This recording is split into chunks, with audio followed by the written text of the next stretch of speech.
मेरा नाम स्नेहा है और आप सुन रहे हैं मनीषा मंजरी जी की फितरत। आज सुबह से ही स्याह बादल नीले आसमां में अटखेलियां कर रहे थे।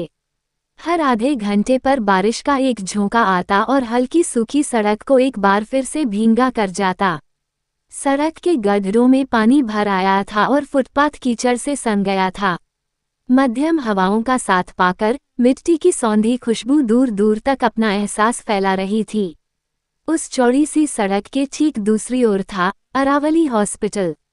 अरावली हॉस्पिटल की इस 6 मंजिला इमारत पर सफ़ेद रंग चढ़ा था और नीले रंग की पट्टियों से इसकी खूबसूरती को बढ़ाया गया था। यूं तो बेंगलोर शहर को कुछ ऐसा बनाया गया है जहां बस कदम रखने की देर होती है और सुकून से मुलाकात हो जाती है, पर अरावली अस्पताल के आसपास का इलाका और भी शांति और सुकून से भरा था। सड़क के दोनों ओर घने पेड़ों का जाल था और सड़क के उस पार थी मादीवाला झील। अस्पताल के बड़े से कैंपस में अनगिनत एम्बुलेंस लगी थी और वहीं कितनी ही गाड़ियां आना जाना भी कर रही थी। ऐसे तो ये कैंपस हमेशा ही भरा भरा सा रहता था, पर रुक रुक कर हो रही बारिश की वजह से इक्का दुक्का लोग ही कैंपस में दिखाई दे रहे थे। दिन के लगभग 10 बजने वाले थे और अस्पताल के बाहरी गेट पर तैनात पहरेदारों ने बस अभी अभी अपनी शिफ्ट बदली थी। गेट पर अभी अभी आया वॉचमैन रामचंद्र बगल में पड़ी अपनी लोहे की मुड़ने वाली कुर्सी पर बैठा ही था कि उसकी नज़र सामने से आती सफ़ेद रंग की एक्सयूवी कार पर पड़ी और वो हड़बड़ा कर उठकर खड़ा हो गया। उसने गेट के पूरी तरह खोला ताकि गाड़ी अंदर आ सके। बगल से गुजरती गाड़ी के अंदर देखते हुए उसने मुस्कुराहट के साथ चालक को सलाम किया और कहा, गुड मॉर्निंग सर। गाड़ी के अंदर से आवाज़ आई, गुड मॉर्निंग रामचंद्र जी, और गाड़ी आगे पार्किंग एरिया की तरफ बढ़ गई। कुछ पलों के बाद पार्किंग एरिया से एक 27-28 साल का युवक उस गाड़ी को पार्क कर बाहर आया। बारिश ने फिर से गति पकड़ ली थी। उस व्यक्ति ने आसमान की ओर देखा और फिर अपनी आंखों को बंद कर बारिश की बूंदों को अपने चेहरे से टकराने दिया। उस गिरते हुए बारिश की बूंदों ने उसके चेहरे पर एक मुस्कुराहट फैला दी। लगभग 5 फीट और 10 इंच की लंबाई वाले उस व्यक्ति ने सफ़ेद शर्ट और नीले रंग की जीन्स पहन रखी थी। उसके पैरों में सफ़ेद रंग के स्पोर्ट्स शूज थे और हाथ में था एक सफ़ेद कोट और एक स्टेथोस्कोप। बारिश की बूंदें उसकी शर्ट को भींगाते जा रही थीं, जिस वजह से उसके कसे हुए शरीर की बनावट पता चल रही थी। साथ ही ये भी पता चल रहा था कि वो अपने दिन के कुछ घंटे जिम में जरूर बीताता होगा। बारिश की ठंडी बूंदों और मिट्टी की सौंधी सी खुशबू में वो मदहोश सा होने ही लगा था कि सामने से आई आवाज ने उसके इस मदहोशी में खलल सी डाल दी। गुड मॉर्निंग डॉक्टर अभय। अपनी बंद आंखों को बेमन से खोल अभय ने उस आवाज की दिशा में देखा और मुस्कुराते हुए कहा, गुड मॉर्निंग सिस्टर पूजा। अगर डॉक्टर ही ऐसे भीगने लगे और बीमार हो गए तो उनके पेशेंट्स का फिर क्या होगा अभय सर? डॉक्टर्स भी इंसान ही होते हैं सिस्टर, अब क्या वो बारिश का मजा भी नहीं ले सकते? इतना कहते हुए अभय ने मुंह बनाया और एक लंबी सांस लेते हुए सिस्टर पूजा के साथ हॉस्पिटल की मुख्य इमारत में प्रवेश कर गया। रिपोर्टिंग रजिस्टर पर डॉक्टर आशुतोष अभय कार्डियोलॉजिस्ट के आगे साइन कर अभय राउंड्स के लिए चल पड़ा। हंसते मुस्कुराते लगभग सभी अस्पताल कर्मियों के अभिवादन का नम्र सा जवाब देता हुआ अभय अपने सबसे चहेते वार्ड चाइल्ड केयर विंग में पहुंचा। उसने हल्के से दरवाजा खोला और अपने नन्हे मरीजों पर एक सरसरी निगाह डाली। 2 बच्चों को छोड़कर बाकी सारे या तो सो रहे थे या आंखें बंद कर सोने की कोशिश कर रहे थे। खामोश कदमों से अभय कमरे में गया और बेड नंबर 7 के पास जाकर खड़ा हो गया। सफ़ेद रंग की चादर पर अस्पताल के कपड़ों में इस वार्ड की सबसे नई और सबसे छोटी पेशेंट लेटी थी।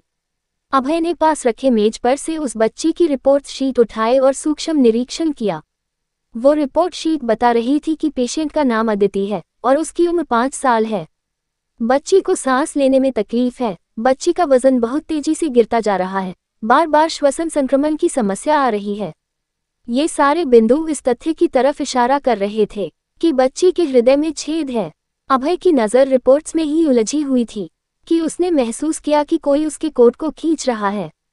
उसने उस दिशा में देखा तो पाया कि अदिति, जिसकी आंखें अभी पल भर पहले तक बंद थीं, वो अपनी छोटी छोटी मासूम नज़रों से उसकी तरफ देख रही थी और उसका ध्यान अपनी ओर खींचने के लिए उसने उसके कोट को खींचा। अभय ने मुस्कुराकर अदिति की तरफ देखा और उसकी पेशानी को छूते हुए उससे पूछा, तो कैसी है हमारी छोटी सी अदिति? अदिति ने कुछ क्षणों तक अभय को अपलक देखा, फिर वहां मौजूद नर्स की तरफ इशारा करते हुए कहा, अंकल वो आंटी मुझे घर नहीं जाने दे रही। अभय ने ड्यूटी नर्स की तरफ देखा और बनावटी गुस्से से कहा, क्यों सिस्टर जया, आप अदिति को घर क्यों नहीं जाने दे रही? सिस्टर जया ने अभय की तरफ मजबूरी भरी नजरों से देखा तो अभय ने मुस्कुराकर उसे संयम रखने का इशारा किया और अदिति की तरफ देखकर कहा, वो क्या है ना बेटा, आपके मम्मी पापा को बहुत जरूरी काम आ गया है और उन्हें बाहर जाना पड़ गया है, तो उन्होंने सोचा कि आप घर पर अकेली कैसे रहोगी, इसलिए कुछ समय के लिए यहाँ हमारे पास रहने को कहा है। देखो यहाँ तुम्हारी तरह कितने बच्चे हैं, यहाँ सबके साथ खेलो और तुम बीमार भी तो हो ना। एक बार अच्छे से ठीक हो जाओ फिर मैं खुद तुम्हें घर लेकर चलूंगा। अदिति ने बेमन से अभय की हाँ में हाँ मिलाया और थोड़ा गुस्सा दिखाते हुए अपनी आंखें बंद कर ली। अभय ने एक लंबी सांस ली और बाकी सभी बच्चों के पास एक एक कर गया। यूं तो बच्चे बाकी डॉक्टर्स को देखकर सहम जाते थे, पर अभय को देखकर खुश होते और उसके साथ सुरक्षित महसूस करते थे। उसका हंसमुख स्वभाव और बच्चों के बीच बच्चा बन जाना अस्पताल के गंभीर माहौल को भी आरामदायक और खुशनुमा बना देता था। जैसे ही अभय बच्चों के विंग के बाहर निकला, बाहर खड़ी एक उसकी हमउम्र की महिला ने उसे आवाज दी। अदिति की माँ। अभय ने उसकी तरफ देखा तो उस महिला ने कहा, मुझे कुछ पता नहीं चल पा रहा कि आखिर मेरी बच्ची को हुआ क्या है।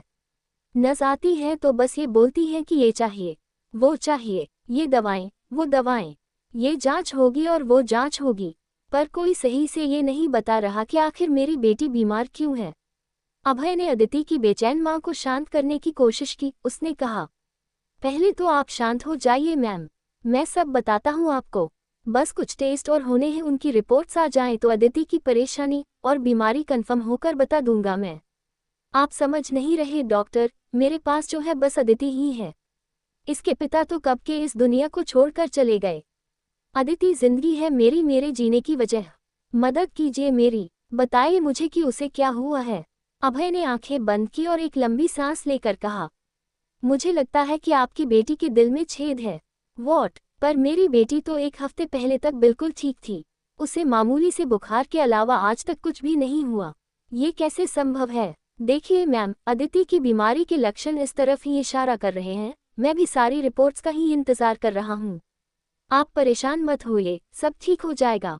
पर कैसे डॉक्टर? अगर उसके दिल में सच का छेद हुआ तो हमें ऑपरेशन करना होगा, थोड़ी एहतियात बरतनी होगी, वो ठीक हो जाएगी। अभय ने अपनी बात खत्म भी नहीं की थी कि अदिति की मां बोझिल कदमों से अपनी बच्ची के कमरे की तरफ बढ़ गई और अभय मजबूर सा उनको तब तक देखता रहा जब तक चाइल्ड विंग का दरवाजा स्वतः बंद नहीं हुआ। अपनी राउंड्स पूरी कर अभय ने अपने केबिन में बैठकर कुछ और नए मरीजों को देखा। हालांकि वो भी अन्य डॉक्टर्स की तरह व्यावहारिक था, पर बतौर एक इंसान वो बहुत ही भावुक भी था। अन्य मरीजों और उनकी परेशानियों में भले उसका दिमाग उलझा हुआ था, पर उसके जहन में वो छोटी सी बच्ची और उसकी मां ही चल रहे थे। अभय ने भी अपने पिता को बहुत छोटी सी उम्र में खोया था, इसलिए जाने अनजाने में वो खुद को उस बच्ची से संबंधित कर सोचने लगा था। अभय और उसकी बड़ी बहन अलीशा की परवरिश उसकी मां ने अकेले की थी। अभय की मां एक सशक्त महिला थी, जिन्होंने विपरीत परिस्थितियों का सामना किया और अपने बच्चों के लिए चट्टान की भांति दृढ़ता से खड़ी रही। कभी कभी अभय को अपने पिता की कमी बहुत खलती थी जब वो दूसरे बच्चों को अपने पिता के साथ देखता, पर अगले ही पल में वो अपनी मां को देखता और खुद को समझा लेता। इस तरह खुद की जरूरतों और भावनाओं से संघर्ष करते हुए अभय कब समय से पहले परिपक्व हो गया, उसे खुद ये एहसास नहीं रहा। अभय के सामने अक्सर उसके मरीज या उन मरीजों के परिवार वाले भावुक हो जाया करते थे। वो अपनों को बचाने की उम्मीद में उसके सामने रो दिया करते थे और कभी कभी तो उसे भगवान का दर्जा भी दे दिया करते थे। इस तरह वो परिचित था अस्पताल में परेशानी में आए मरीजों की भावनाओं से, फिर भी जाने क्यों अदिति की मां का चेहरा और उसके आंसू उसे बेचैन कर रहे थे। वो अपने ख्यालों में कुछ पलों के लिए इतना खो गया था कि उसके सामने जो एक नई उम्र का लड़का बैठा था और उसे अपनी परेशानी बता रहा था, उसके एक शब्द को भी अभय ने नहीं सुना। उस लड़के ने अभय और खुद के बीच रखी मेज पर 2 बार अपना हाथ पटका और जब तब भी अभय ने उस पर ध्यान नहीं दिया तो उसने पास खड़े कंपाउंडर से कहा कि लगता है डॉक्टर साहब की खुद की तबीयत ठीक नहीं है। तभी अभय ने उसकी तरफ अपनी आंखें बड़ी कर पूछा, हाँ, तो आप क्या कह रहे थे? आपके बाएं हाथ में जकड़न होती है और आपके सर में चक्कर आने लगते हैं। उस लड़के ने अपनी बात पूरी की और अभय ने उसे दवाया और कुछ टेस्ट लिख दिए। 2 और मरीजों को देखने के बाद अभय ने कंपाउंडर से अदिति की फाइल मंगवाई और उसे गहनता से पढ़ने लगा। उसने उसकी बाकी बची रिपोर्ट्स भी जल्दी निकालने के लिए निर्देश दिए और अपनी शिफ्ट खत्म कर घर जाने को अपने केबिन से निकला। निकलते वक्त जब वो आपातकालीन विभाग से होते हुए गुजर रहा था, तभी उसके सामने से कुछ लोग स्ट्रेचर पर एक 28-29 साल के लड़के को लेकर बड़ी तेजी से निकल रहे थे। उनमें एक महिला भी थी जो बेतहाशा रोए जा रही थी। उस महिला की नज़र जैसे ही डॉक्टर्स कोर्ट में वहां से गुजरते अभय पर पड़ी, उसने अभय के आगे अपने दोनों हाथ जोड़ लिए और आंसू भरी आंखों और कांपती आवाज में कहा, डॉक्टर प्लीज मदद कीजिए, मेरे बेटे को बचा लीजिए। प्लीज डॉक्टर, प्लीज मेरे बच्चे को बचा लीजिए। अभय को ये तो समझ आ गया कि इमरजेंसी है, पर उसे ये समझ नहीं आ रहा था कि हुआ क्या है। उसने उस महिला के हाथों को अपने हाथ में लिया और कहा, हाँ, यहाँ डॉक्टर्स हैं, कुछ नहीं होगा आपके बेटे को। ड्यूटी डॉक्टर अभी आते ही होंगे, आप परेशान ना हों। ऐसे हुआ क्या है आपके बेटे को? कोई एक्सीडेंट? वो महिला एक क्षण को चुप हो गई, तभी पास खड़े एक अन्य व्यक्ति ने कहा, वो डॉक्टर साहब, इसने आत्महत्या करने की कोशिश की है, जहर खाया है इसने।